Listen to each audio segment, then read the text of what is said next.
separate these two. Okay. And regardless which one you start with, but I'll open this one first. Okay.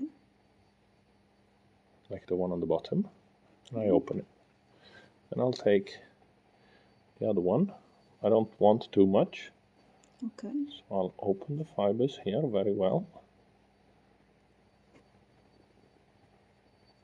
There we go. And I'll spin it, overspin it. So then I have a lot of twist to work with. Yeah.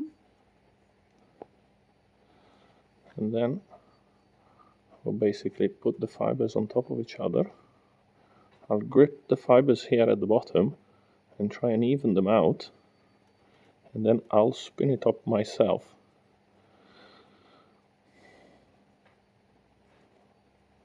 There you go. That's more or less it. And that's one.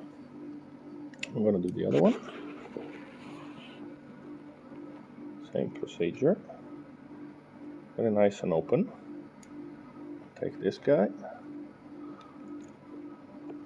Looking for a part which has got quite an amount of fibers so I can put them together well.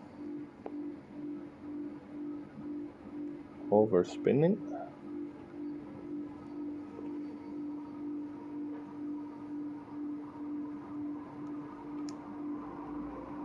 Fibers on top of each other. And then I'll spin it together myself. And that is done. I pull them down so that the joints, which are here, end up on the wheel. Yeah. Because the joints are a little bit weaker right now, and it's first when we start the machine that they get plied together and then they become strong.